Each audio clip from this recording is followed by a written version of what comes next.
Thinking was addressing a crowd of consciousness and declared, "It's hard to be humble when you're great, and harder still to be great if you're humble." And some consciousness in the crowd called back, "Exactly what does that mean?" And Thinking made a break for it. Later, some blocks away, after it had caught its breath and was ordering a chili dog from a street vendor, Thinking said, "Sometimes it's dangerous trying to talk to aliens."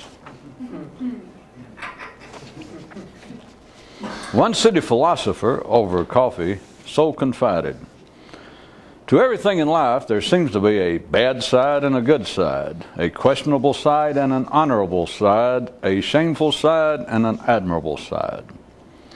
And man has been given two eyes so that he can see the baleful ones twice as well." Well, I said he was from the city. Are we going to have to stop and have everybody look up baleful? The yucky. Jesus, folk. After he did all that, the good side and the bad side, and he says a man's been given two eyes so that he can see the yucky sides twice as well.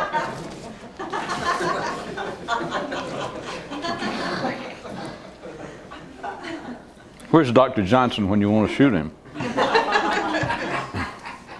How to become a religious prophet in 2 easy steps. First, become a mystic. Then second, talk too much. And there you are. Creation myth update. One day when God came to the garden to visit the special pair he had put in charge, he suddenly stopped, jerked his head around and said, "Okay, I heard that. You two out of here." It's still not known exactly what they said, but it seems to have been of little consequence. A helpful hint to sleepers from your mattress packing friends here at New Intelligence. If you try to awaken and don't quite make it, it can drive you crazy. But if you never even try, you'll do just fine. And local conditions said to the whole herd, "Go on, roll over. I can take all of you on." And by God it can, if you just continue to lay there. In the city, some people seem more important than others. They're not, but that's why they want to seem to be.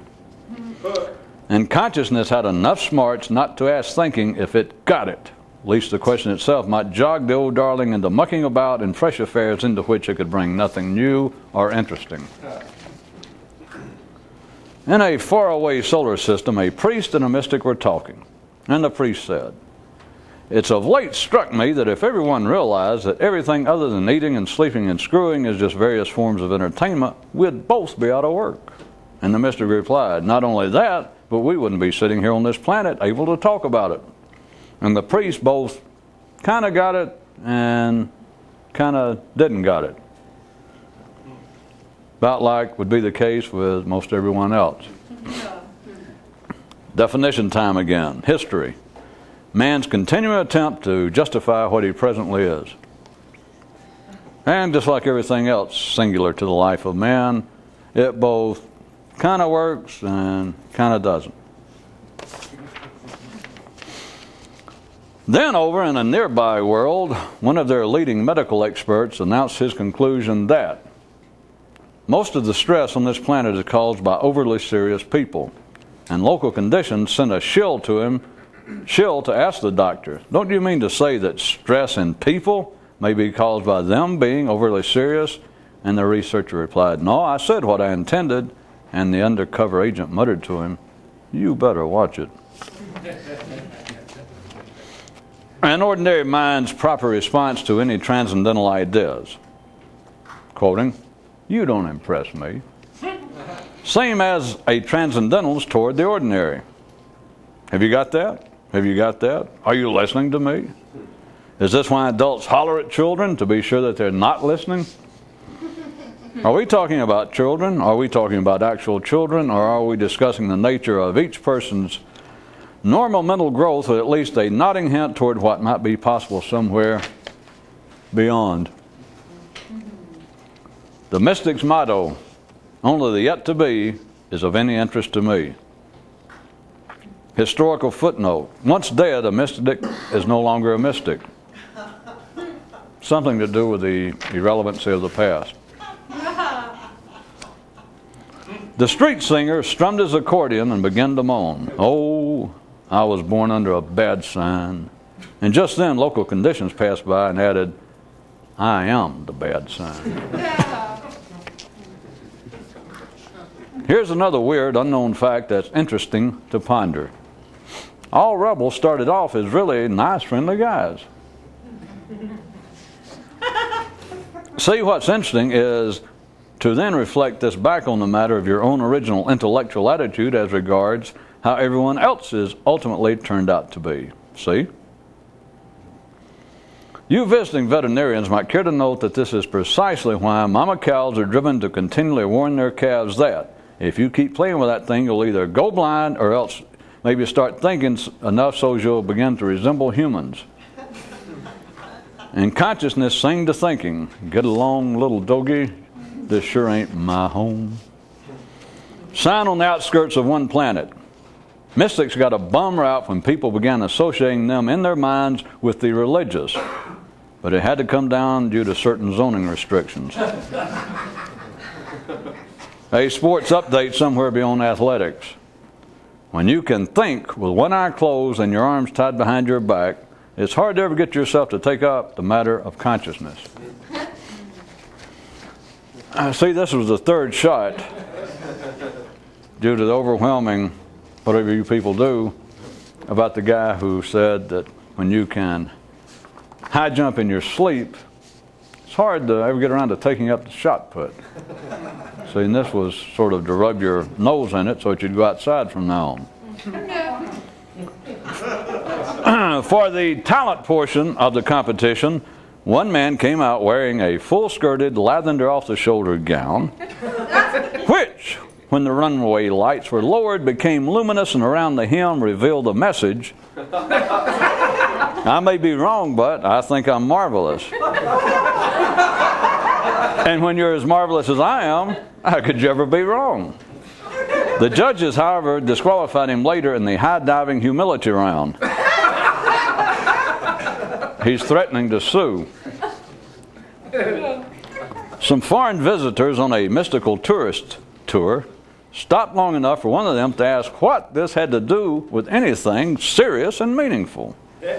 And being uncertain thereof, another of them quickly made a snapshot of the whole episode to take back with them to study later, which, based on the home folks' ultimate reaction to the photo's existence and professed purpose, proved even more embarrassing and uncomfortable to the travelers than had been their original uncertainty. How true, how true. And now if you'll look out the port side of the boat, you'll notice again how difficult it is to make conclusive sense of the local terrain if your mind is otherworldly. And oh yes, snacks will be served a little later. A sane, stable mind is always super obsequious toward itself. It must be, in case no one else is. No. One man asked his mind, what would you do if I kept drugs in you all the time? And his brain replied, what do you mean, if? A city sewer worker on lunch break took some mayonnaise off of his white bread sandwich onto his finger and began to write on the back of a nearby dozing rat these words.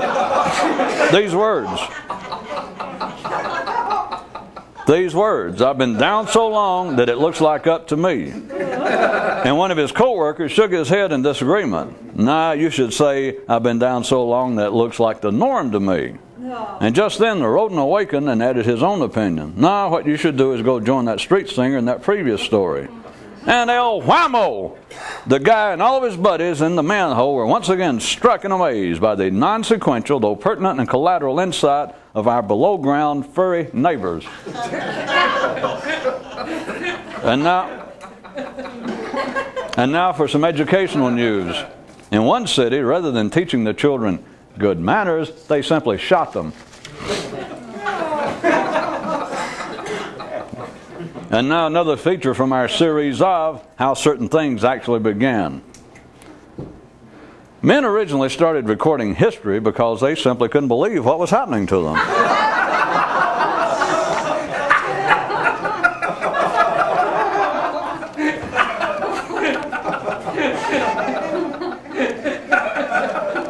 A man's laughing in tongues. To be ordinary is to be combative, and to insist otherwise is to be superordinary. Knowing what you're doing at the herd level doesn't amount to anything, though other cows will tell you otherwise. The door-to-door mystic knocked on yours and said, "What the hell's a person with your potential doing listening to cows and sheep?" Don't forget, for a good night's sleep, keep your doors and windows locked. One mother said to her child, "Not only go out and play, but stay out forever." And consciousness was so crushed to hear thinking talk like this to it. Not for some. How people intellectually dine in the city. They look around real quick and say, "I'll have whatever they're having." A new intelligence dating tip. Thinking will continue to play word games with you just to keep you from ever going to see consciousness. This is why it's so difficult to pin down a rebel's real loyalties. And also why commoners like to dream that mystics can fly. One man had a plan regarding how to become a mystic without having to spend all that time and effort going through any of the various rigorous traditions. His approach is to simply, surgically remove all of the mental hostilities from your body. Line forms over here. Every ordinary person who once rebelled was a potential mystic. So what happened?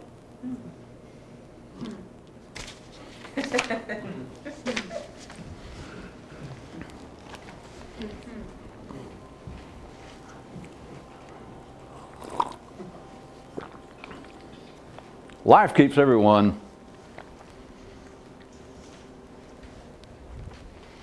involved with the meaningless obvious. The subject will be here for a second. The obvious.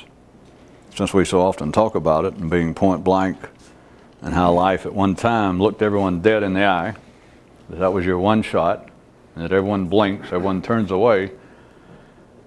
And if you did not put together those 2 or 3 homemade and homespun myths, that is why you can no longer look at the obvious. That is why you cannot look at things point blank. But at another level, within a closed system, what I wanted you to try and consider was that people do continually deal in the obvious, except it is not the obvious of which you would be speaking if you could see beyond the obvious. Because the obvious at which life keeps everyone involved with, has everyone entangled with, is the meaninglessly obvious. Would you give us an example? Jesus, how much time have you got? Do I have to do a whole history of humanity? I didn't try with the mic, did I? I just hit it.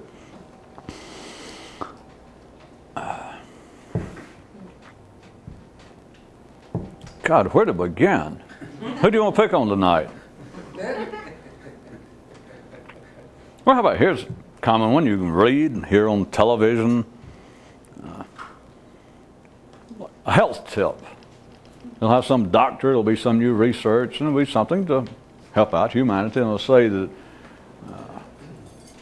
like to runners, people involved in constant athletic activities, that what you should do insofar as trying to protect yourself and not overdoing it and having it actually be a benefit rather than to your detriment, is what you should do is listen to your body. And you'll have newscasters or doctors, people with suits and ties and a job, look you dead in the eye, dead in the camera, dead on the printed page, and say, listen to your body. And you'll also have likewise just as intelligent and sophisticated people, will go, wait a minute, perhaps I should write that down. Or at least they'll go, it sounds nice, listen to your body. If they give the guy more than just one of those the briefest of sound bites, he will work it back in again. It has a certain ring to it. He might even be able to write a book under that title, or he'll get associated with it and have a reputation for a couple of months. Listen to your body. Now, beyond the faux sarcasm and theatrics. You assumed I was making fun of it in some way, so you went, ha ha ha, just being the charitable audience you are, plus having gotten in free and being served those mixed drinks before the show that, by the way, if you didn't notice, were made with prune juice. Not so many people are laughing now. Oh, it's a holiday.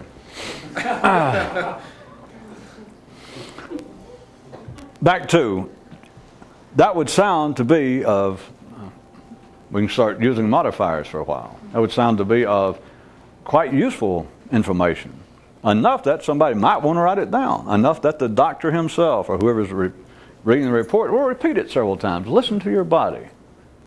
And people would be sitting there on TV, or if you heard it in person, and you would see intelligent people nod along. They'd dance with it, the guy who said it, or the institution, the Harvard Medical School comes out. They've been doing research of certain kinds of self-motivated physical activities, such as people who run non-competitively, but just around it, they jog each morning, or people who do heavy-duty calisthenics at home, etc. And after 10 years, and they've got a paper here, a report that's 200 or 300, geez.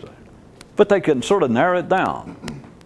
In fact, they're going to ask them on the TV show, when they show them, well, here's our report. And they're going to look at it like, Jesus, don't get that close to me. I'm not going to read that. And so they say, well, could you wrap it up for us, sum it up? Well, certainly. Because that's the way civilization is. That 10 years worth of research in which, who knows, 200 people put in 500,000 man-hours, and there it is. And the guy, he looks at the clock, and they only got 30 seconds left here in this portion of the news, and says, well, can you sum it up for us? Which, at one level, you should think, well, the guy at Stamp and go, are you an idiot? You send me 500,000 man-hours. You go ask me to sum it up. This is off the track, but it's right on the track. Dr. So-and-so, the head of the medical sports department of Harvard, he'll go, well, certainly. He'll play right along. He'll maybe off camera, he'll say, 30 seconds or whatever they do. And they go, could you sum it up for us? Oh, certainly. And he'll do it. It's like, here it is. If I could leave one thing with your listeners and your viewers, is listen to your body. And the interviewer will go, All right, now that sounds great except for this. What could be of less meaningful consequence for somebody to tell you? What are we going to compare it to we've already used before? Taking an AA test to find out if you have a drinking problem? I'm just trying to think, is there anything to compare that to?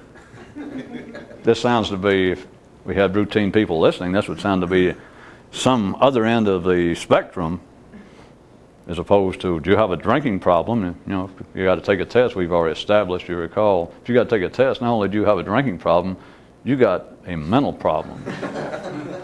It's normally known as imbecilic. You probably should be drinking. That's probably the only way. That's probably the only way that you can speak coherently or anybody put up with you. Or the ones, sensitivity training about spousal abuse. Is the way in which you're beating your wife, does it actually constitute spousal abuse? I mean, if a woman's got to say, well, why don't we go into some sort of training, or why don't we go into counseling? If either one needs counseling to know, they need more than counseling. They need a brain transplant from a gopher. But at any rate, all of that would... Let's don't get mired down in this foolishness. As obvious a targets as I can make those, I was trying to now compare it to the thing of the doctor. The Harvard report says the main thing about exercise, and just health in general, but exercise, let's say, is to listen to your body. Now that sounds somewhere on a more positive note than, do you have a drinking problem, me making it sound ridiculous, which I didn't make it sound ridiculous. It's ridiculous, I did it in a way that was meaninglessly obvious. At any rate, you would think, all right, that's of some importance, except for this. What? I'm going to have to fall into whining theatrics, or how are we going to compare? We've already laughed so much at people that got to take a test like, Well, let's see if I do have a drinking problem. We made so much fun of that. How are we going to make fun of listen to your body? Maybe we don't. I'm just going to say it and there'll be silence, which means you will hear it. Because it's not funny. It's just meaninglessly obvious and you never notice it. What sort of person down the mainstream of life, the main street, the middle class, decent, sane, stable, rational, parade of humanity, needs to be told, listen to your body? I mean, it's beyond silly. It's beyond, it doesn't even really lend itself to satire or a sarcastic comment. It's just, again, you have to say something like, well, what kind of imbecile, and especially an athlete, or there's just somebody engaged in athletics. Listen to your body. All right, compared to, all right, somebody gets out and runs and their heart begins to go like this. They can see it pounding out. They're about to black out and they think, oh shit, I'll keep running. I can run. Or somebody begins to swim and they swim for a while and they're getting away from shore and lifeguards people holler, come back. You know, it's dangerous out there. You know, you've been swimming. I've been watching you. Come back. And that guy thinks, well, I do feel like I'm about to drown and my arms won't hardly move, but what the hell? And he swims on out. That's not just being sarcastic. That is when you have to go CF, or when you say, listen to your body, as opposed to, but that's exactly what they're saying. Except now we're getting to the heart of civilization again.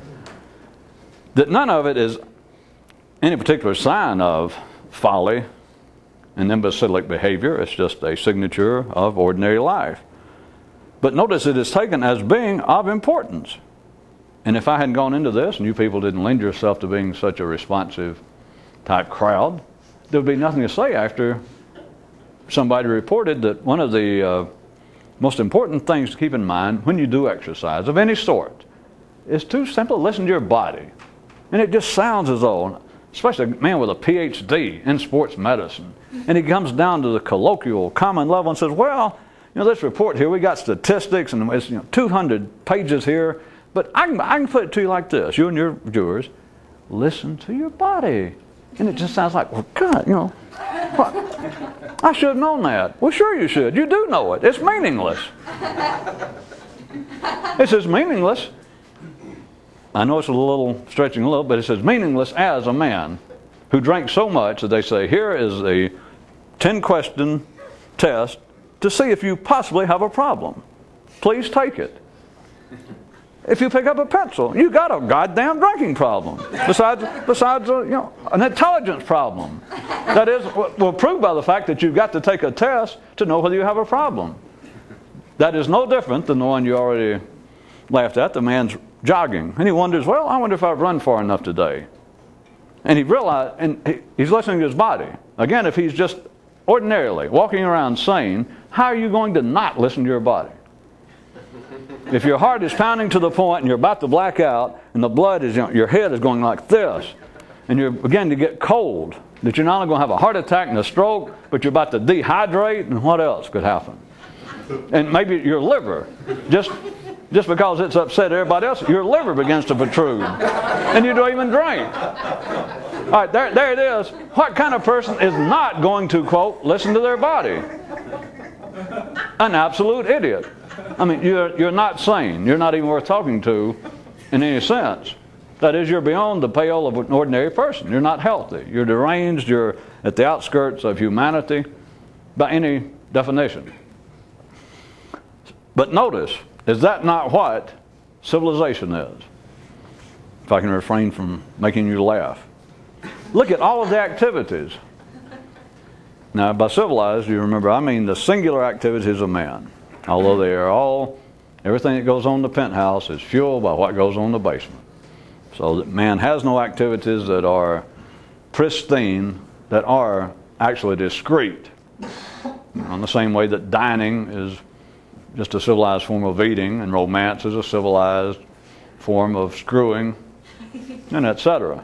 But when you try to look at them on the basis of them being singular activities that you only attribute to civilized people with some spare time, you could be, rather than annoyed or critical of what could appear to be the foolish activities of humanity, rather than be annoyed or critical and Rather than that, instead, you could be sort of interested, if not tickled, maybe even pleased, at how desperate and how easily entertained men are. Because if it is not activity related directly to survival, which anyone hearing this, that is not your problem anymore. You're coasting. That's just the way life is now. Most of your time is spent in forms of entertainment, except they're not seen as that. And entertainment is a form of the meaninglessly obvious. So rather than being, let's say, I could stand here, other people can do it, and you've done it yourself, rather than make fun of someone else's hobbies, someone else's field of interest. By someone else's, I mean a field in which you have no interest. Sports standings. Just sports, spectator sports in general. I won't even bother to do it. You can make fun of that. Like, what kind of people are going to sit there, watch them on TV, watch people jump up in the stands and scream and holler, and look at those people. They look, once they sit down and the camera goes back around, for all intents and purposes, they look like normal people. My God, that's one of our neighbors. There's people you know. That's my uncle. Or people that sit around and stand around and they talk about sports scores. They can do it about music. They can do it about politics. It's according to what your own hobby and area of interest is, that one of those, religion, world events, money matters, they can appear to be of great significance. I mean, there's no doubt about that. People take politics quite seriously, and I don't mean in just the barroom brawl type of fights. All you got to do is be fairly civilized, and you would not publicly naysay the importance of politics, even if you didn't keep up a lot. If somebody says they start discussing politics at a cocktail party or at the office, and somebody asks you what you think about the president's foreign policy or this or that, and you told the truth, like, well, I don't know, I don't keep up with such as that. Well, you know you're not supposed to say that. It's nothing else. You go, well, I don't know, he has some good points and bad points. You would try to say something. You would not say, well, Jesus, I don't keep up with that. No matter where you live, it doesn't have to be America, anywhere in the world. You could be a tribal, rather uncivilized, if there was such a place, tribal village, and they'd say, well, who are you going to vote for chief next time? Or how do you like the chief's oldest son came back from America, and he said he's going to take over? Well, you say something. But you could, if you're not interested in politics, then you could get with your friends, if you're just a bunch of freeloading, beer-drinking, welfare cheats and country musicians or attorneys or something nefarious. Behind their backs, you go, Jesus, who the hell, you be standing in a bar, a decent bar, and instead of a ball game or wrestling or roller derby or nude women and wrestling in mud, something comes on like a president's press conference. And everybody go, Jesus, cut that off. And it's not just because there's something they want to see better, it's just ridiculous. Rather, the point being, I assume all of you, I will hopefully assume, it's my birthday, so I'll assume. That's my present. I'll assume that all of you can realize that whatever hobby you do not have, it doesn't have to be as ridiculous as I made it, you do not find it to be of any significance, and at worst, you find it to be silly. You find somebody's in a fist fight over there in the corner, and it's over a stamp collection. Or it's over the new chamber orchestras using old instruments. Is actually now playing Haydn with, since they can reproduce it now and better than they could, actually playing it on the original type instruments. Is that actually a move forward, or was it just a brief historical curio, and we should get past it and get the instruments so that you can get in tune? And you find out that these guys over here, they're not fighting over the World Cup soccer matches and teams. They're fighting over what kind of instruments should Haydn actually be played on. And you think, God almighty, you people are nuts. How silly. No.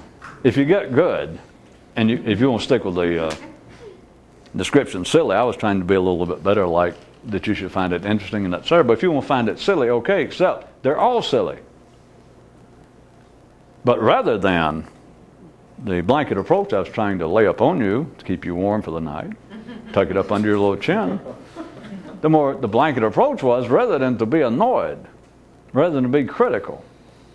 Because I can pick out, well, I've done enough. You do it yourself automatically. You've been doing it all your life. Is laughing at other people. Their interest, and rather than finding them funny or critical or be annoyed by it, what you should do, I'll repeat myself, I'll quote myself, and then we'll see if we can expand on it, is you should actually initially sort of have a two-pronged substitution for being annoyed or critical, or is you should be sort of astounded, amazed at how desperate people are to be entertained. Yeah. Not excluding yourself at the ordinary level, but how desperate. Desperate without any additional negative baggage than just desperate, real needy. Don't overdo it with a criticism of desperate, because you can be hungry, really, literally hungry, and to say, well, somebody's desperate for food, and that is not an insult. You mean they actually need it. People need once you've got an intellect going, once you've got the top of the nervous system activated into the area, what do you call it? The brain. Then entertainment is as necessary in a sense at its own level as food is at the lower level. You cannot stay civilized, you cannot stay intellectually alive without the stimulation of the brain. I've simply been calling it entertainment, but it is stimulation, it is food. And just, you may hate rutabagas. You know, God knows why, but you might hate rutabagas, and anybody you see that will sit down and go, like they say, did you realize they're opening up a new drive-in restaurant down the street? Rutabagas are us.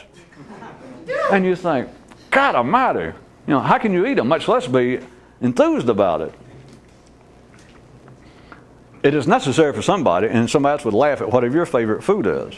There is literally no difference once you're civilized, and for all intents and purposes, everyone on this planet is now civilized.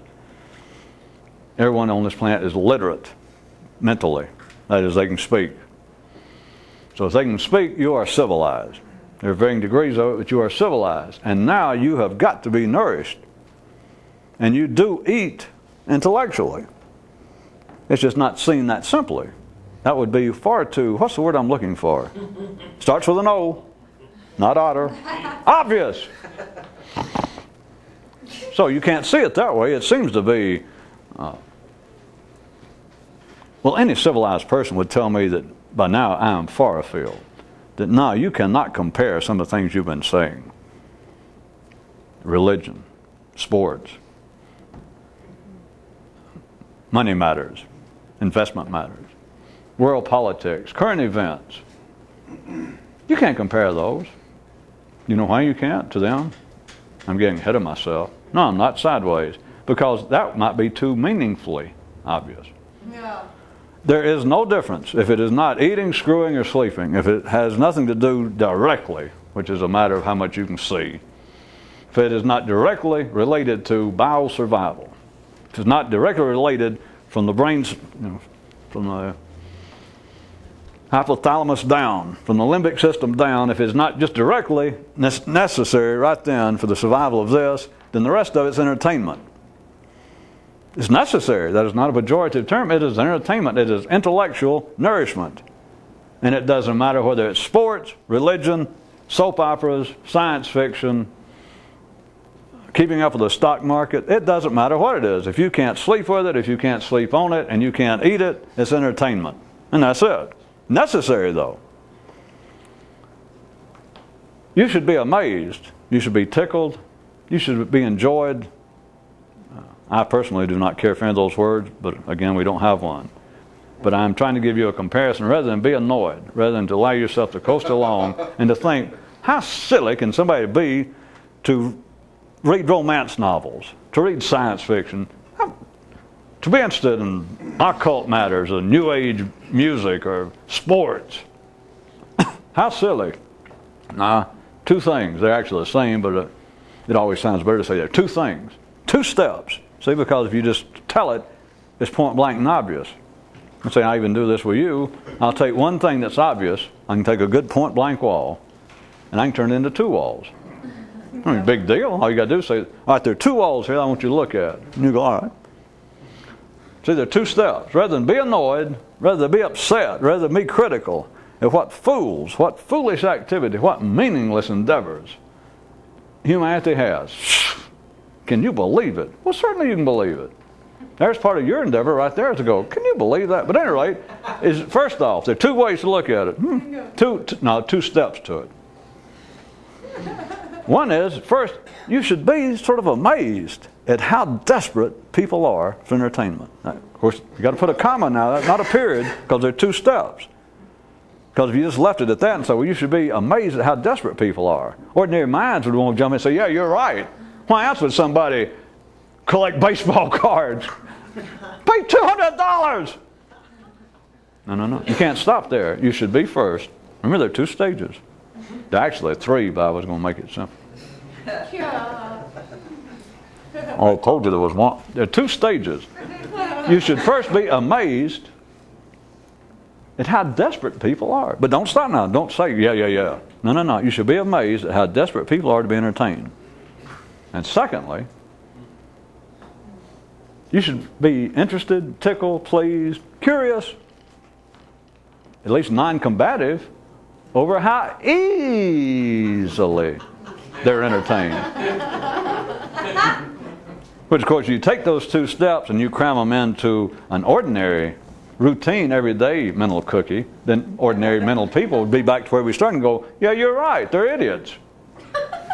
The ordinary mind would say, well, that's all you did. You kind of strung it out and said there are two stages that you should be kind of amazed or just taken aback, for those of you that find amazed to be overboard. But remember, on the left, on the port side, if you look out, those of you that didn't listen to that one, you should be taken aback at least at how desperate people are to be entertained.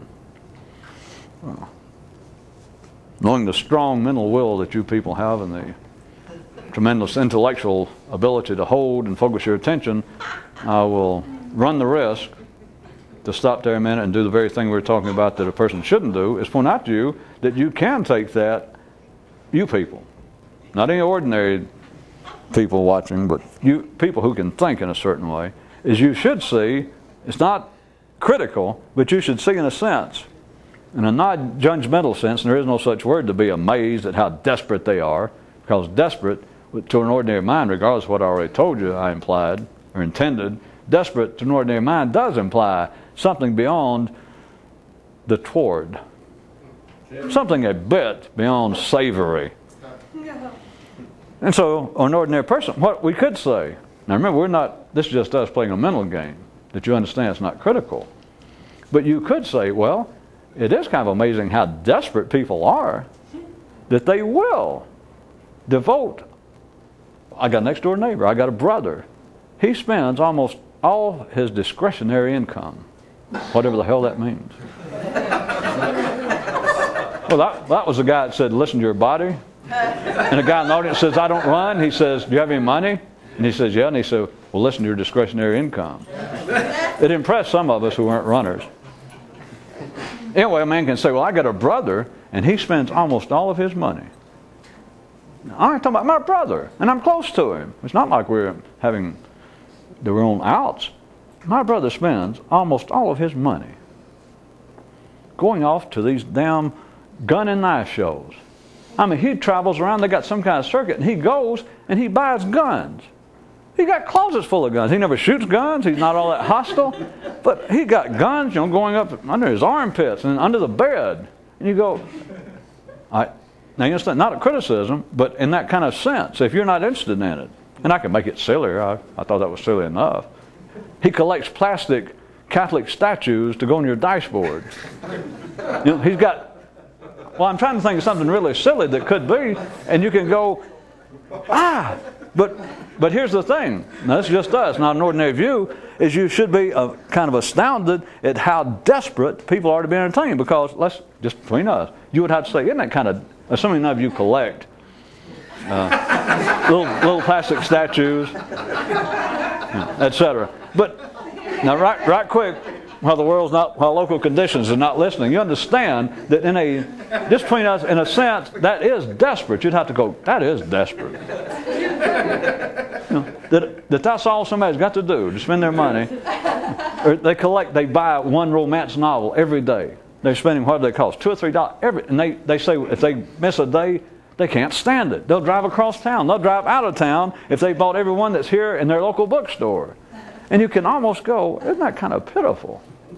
Now remember, not critical. This is just us talking for me to try to get you to get the aroma of where I'm pointing toward the kitchen. It's kind of hidden.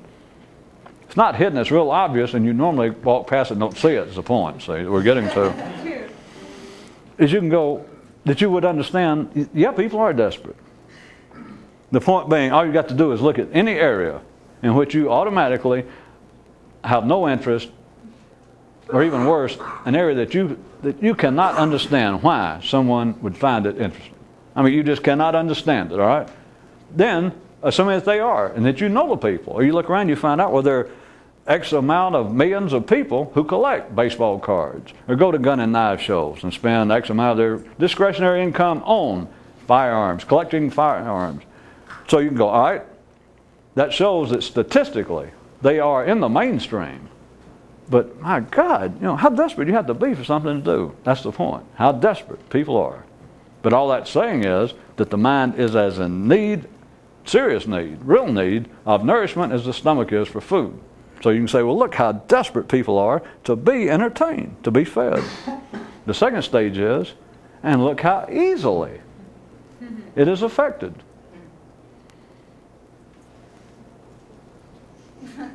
If you think it is two stages, but then when you can see it good, then you realize, I don't need two eyes. Odin had the right idea.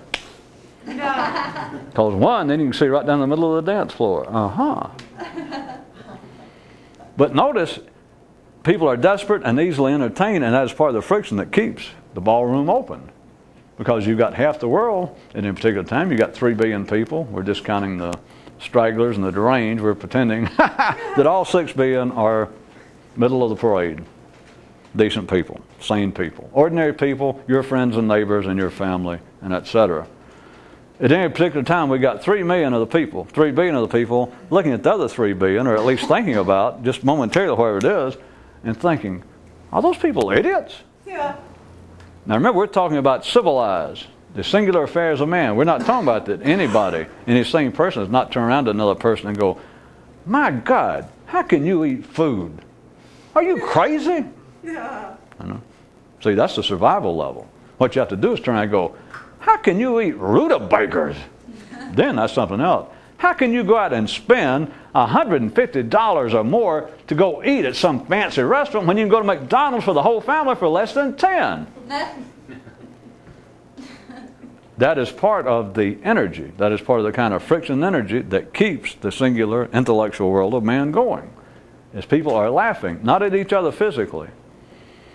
Again, this is so obvious, but this is one of the places that men are forced ordinarily to look at the meaninglessly obvious. Is people believe that they are in conflict on some kind of very basic level, except they don't know what it is. And they cannot see what it is. And so then it comes out into the meaninglessly obvious. Someone going to say, well, give us another example. All right. How about serious things? We're covered historically and we're covered contemporaneously. Think how serious it is. And many of you looking at you, chances are that you come from the same general genetic stock of Northern Europe. That those decent, God-fearing, otherwise ordinary people in Ireland, one group considers themselves loyalists. No, let me skip that. I confuse it. One group considers themselves Catholic and no one Protestant. Probably some of you poor people, raise your hands, probably have relatives in Ireland. Oh, my heart goes out for you, but at any rate. And they're over there killing themselves because they can't seem to come to some kind of understanding. I know, well, King Henry, he started off that unpleasantness with his marital problems and him and the Pope, and it just got out of hand, and now they're killing people. If they would just, by God, sit down, maybe the Pope come over there. Or if they could sit down around the table of brotherhood and try and discuss, try and see, like I can, that there is a common denominator in all religions, etc. It is a frigging hobby. They're not fighting over religion. They're fighting over who's in charge of the local wolf pack. They're fighting over who's going to piss the biggest pool to mark off the territory here in Northern Ireland. It's not a conflict between the Pope, between the Catholic Church and the Protestants. It's a fight among territorial animals. It's a biological fight. All of them are. But who's going to see that? And to what avail? It is too obvious. That's only one description. It is too uncivil. To ordinary minds, it is too non-productive. And that is a charitable description. Charitable in the sense that you shot somebody's pet duck rather than you turned the duck into an egg, that you ran it backwards. If anybody can figure that one out. I can. Well, I know you can, but a lot of good that does us, doesn't it? The world has to continually deal in the meaninglessly obvious. Is back where we started. That is, you turning to any apparent expert. I tried to give you that description, another description of what being civilized is, and it is literally to believe that somebody else knows more than you. I can expand it. That was too obvious. There are two actual steps to that. Wait a minute, 2 levels. I already did 2 steps. 2 levels. That you have to go and get somebody to help you lose weight. You have to go get somebody, an organization, you have to pay somebody money or seek their advice to help you stop smoking, to stop drinking, to stop sticking large, sharp objects in your ear.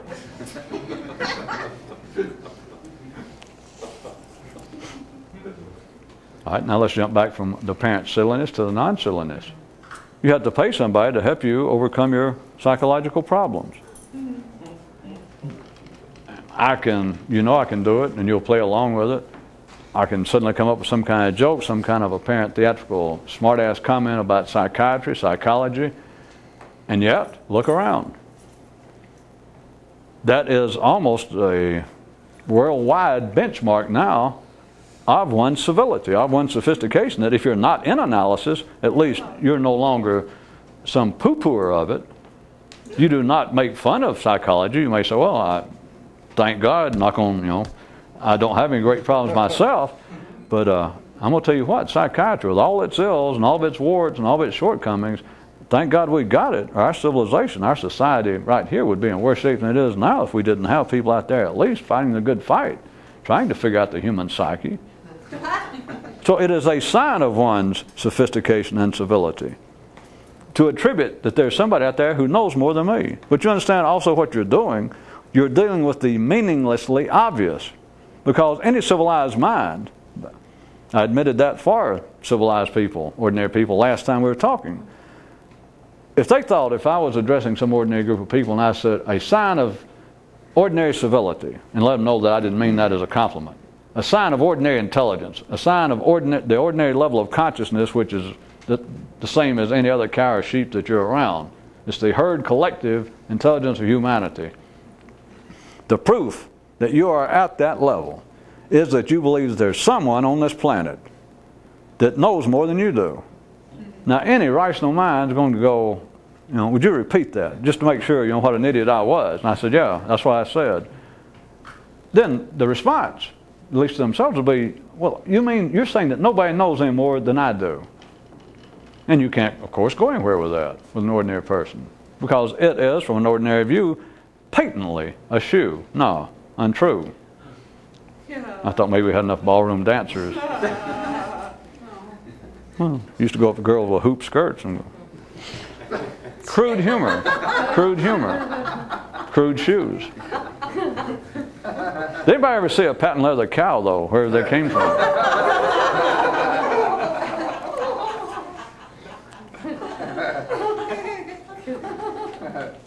You cannot, on the surface, it appears to be too obviously untrue for the ordinary mind to deal with. That is my inference, if they say, well, are you saying outright that no one knows any more than anybody else? And I go, all right, you got me down to the last minute here, I'll admit it. No, they don't. And they go, geez, you mean that nobody on this planet knows any more than I do about anything? You cannot defend that. It's not useful. It's not useful information to any ordinary mind. Because to the ordinary mind, it is obviously untrue. They wouldn't even bother to deal with it.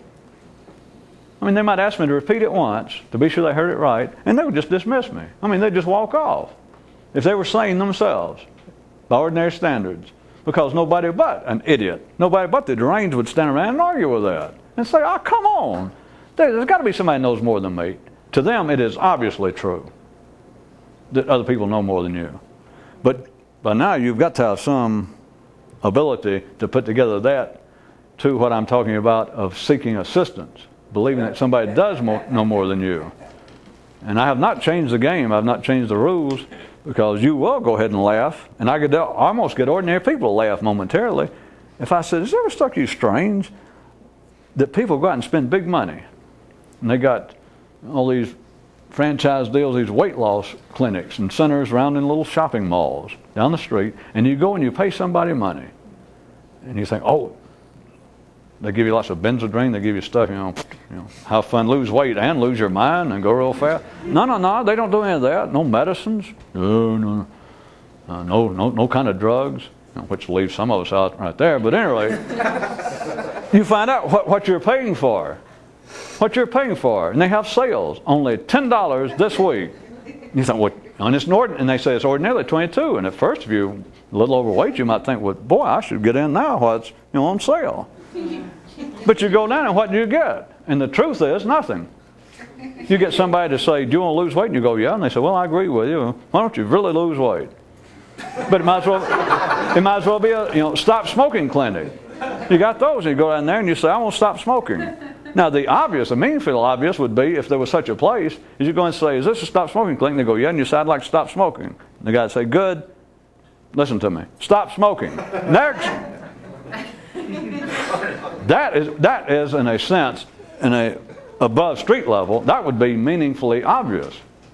But now look, civilized, decent people own, support, attend stop smoking clinics. Therefore, it is obviously not as silly as I made it seem right then. At least to you people, to some select audience. You're getting itchy about those prune juice cocktails and you're just laughing. The proof being that this is not correct at the ordinary level, the proof being they survive. And if you don't like stop smoking clinics, look at religion. They've been around longer than stop smoking clinics, and it's the same thing. You say, wait a minute, why do I need somebody else to do this thing? And anything you pick out that is part of the norm, my comment is indefensible, even my rhetorical question, why do you need this? And somebody says, wait a minute, are you trying to tell me that we don't need religion? We don't need people whose life is devoted to the church, to my religion. I don't need their intercession between me and the Holy Spirits and the great forces? Or, wait a minute, here's a woman who started her own weight loss clinic. We got pictures. She got a whole brochure here. She used to weigh 2,024 pounds. And she lost down to a size 6 or whatever the hell it is in 2 months through her own efforts. And now, through the graces of somebody locally buying the franchise, she will share it with you for only this week, $12. Yeah. And you think, well, wait a minute, it's got to be worthwhile. It'd be good for my health to lose weight. See, I can keep on and on. There's no way out of this closed system. Anything that ordinary people do, there's an ordinary rationale for it. That I can make it sound so like, what the hell would you go and pay somebody to say, I want to quit smoking? And they go, well, damn it, quit smoking. Jesus, what are you, an idiot? I mean, they can say, I don't care what you do or not, but you say that's what you want. What I should do is or some of you should, is just open up, not a stop smoking or weight loss, the clinic. And you come in and say anything you want to. You can say, I want to quit being so fearful in life, so shy. You go, well, God damn it, quit being shy. $20. You laugh. If you got any mystical potential, you should go home, pull the covers over your head and think, that's not funny. That's interesting. That's obvious. And you think, well, how come I can't think like that normally? It's because you're sane. It's because you go home at night and you get under the covers and you sleep and you dream and you get up the next morning, you look in the mirror and go moo and shave. You put on your makeup and go bah.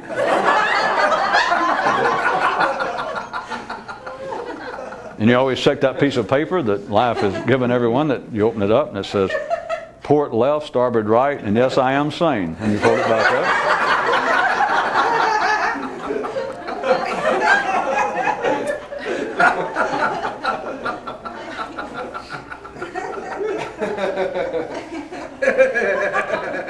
Anything beyond the bio-survival level of humanity. Everything that humans are doing that is singular to humans, and there's no exception, it's not even worth debating. There's just no exceptions. They are all forms of entertainment. That is, they are all forms, necessary forms, of intellectual nourishment. All the way from spectator sports, to literature, to religion, to politics. That is the discussion, you understand. We're not talking about warfare. But everything that is singular to man is entertainment. And it will never be codified. It will never be unified. You will never have a worldwide religion. You'll never have a worldwide, I'm saying never, by the way, and this is not exactly true, but you won't be around long enough to find out otherwise. You'll never have a worldwide religion. You'll never have a worldwide government. Remember, just so any of you, if you do come to live for hundreds of thousands of years, or I meet you in another universe, and you go, you know, you never said anything that wasn't true except that. So I'm telling you now it's not true, but we got to move on. You'll never live to see it. Trust me. None of these so-called activities of humanity will ever be unified into some hold or some norm or some standard any more than everyone will suddenly decide, or everyone will suddenly live off of rutabagas. And that's it. Not that it wouldn't keep you alive, let's say, but it's not going to happen. Would you want it to happen? And assume that you're not a charter member of the rutabaga fan club, you go, well, no, I wouldn't. No one is ever going to, remember, no one is open to discussion, or ever. No one will ever like sex in exactly the same position, the same time of day. No one likes to sleep. No one, all of humanity will not suddenly decide, all right, God damn it, let's simplify things. From now on, everybody, get in bed, lay down your black with no pillow, and sleep all night like that. Just think of all the marriages that will be saved. Think of all the backaches and getting everybody sleep in the same position. I'm not being silly yet. That's not going to happen. The survival of humanity